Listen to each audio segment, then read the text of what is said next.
Ito na yung dati nating clipper na nabili. Humingay at ewan ko kung dahilan. Pero nung nagpalit ako ng bagong blade ay hindi na siya maingay. Blade lang palang problema. So yun guys, so napakaganda. Hindi na siya ngayon maingay, tinan mo. Ano niya to, ito na talaga yung original sounds niya. Pagka bago yung blade, siguro dahil mapurol na rin siguro yun.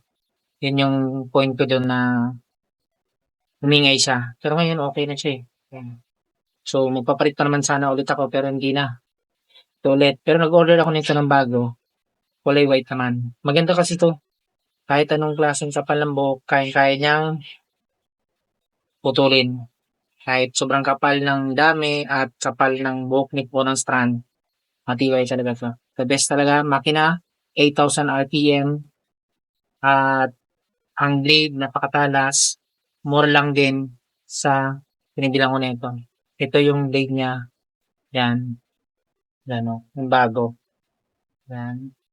So, maganda siya. So, yun guys, sa inyo, ito na lang din ang, yung ano, pakaganda. Kailangan mo to, talaga. Pagka ikaw lalo-lalo ka na, professional barber ka, kailangan mo to. The best talaga ito guys. Sulit na sulit kaya may pagsabayan sa mga mamahaling clipper. So, kung sa inyo, dito na kayo. Tsaka ito rin guys. Yan. Ito yung kanyang, detailer. Yan. Ito, since na nabili ko, walang ingay talaga until now. Yan siya. Ganyan siya, kaya lang. Parang, lang, hindi matatak mga bata. Ganyan din siya. So, dalawa kasi to. Yan siya. Ayan, o.